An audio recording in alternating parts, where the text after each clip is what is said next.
is issue of corruption. See, corruption is not confined to the counties, and I'm happy that the President talked about this. I talked about it the other day. Our society will not develop until we manage this animal, this beast called corruption. And this is in all aspects of our lives. First, you talk about the executive. It is rampant in the executive. Not at the county only, first at the national level. In the procurement and in revenue collection, that's where it resides. Revenue collection, these revenue officers, whether it be the customs officers, they be income tax, they be VAT officers, there's a lot of pilferage in that right. There's a lot of leakages. And then procurement officers. Again, here there's an area where there's a lot of pilferage. You're procuring so expensively. You'll be told now you're building affordable housing. But at what cost? At what cost are you building the affordable housing? Yeah? And all that eventually is burden pushed to the taxpayer.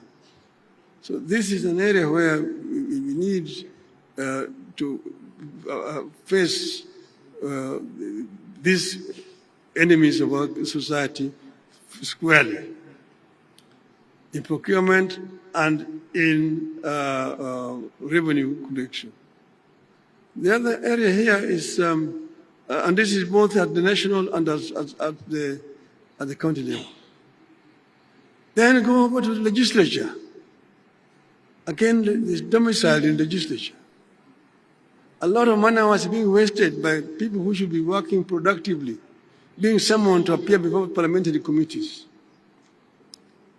And you find parliamentary committees sometimes saying, we are cancelling this project. They're only doing that because they've been funded by a contractor who lost the contract. When there's a tender, there must be a winner.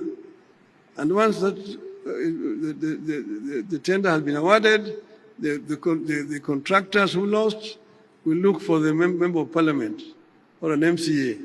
Or the contract has been corruptly awarded. Then immediately they now summon the minister or the PS to come, and you want to investigate this. They shout a lot, make a lot of noise, but basically they are being paid by the losing contractor.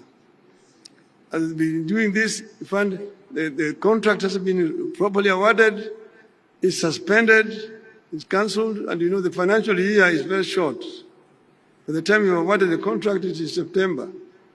If somebody goes and suspends it, you'll be into the new year. The whole financial year is wasted, money is not spent.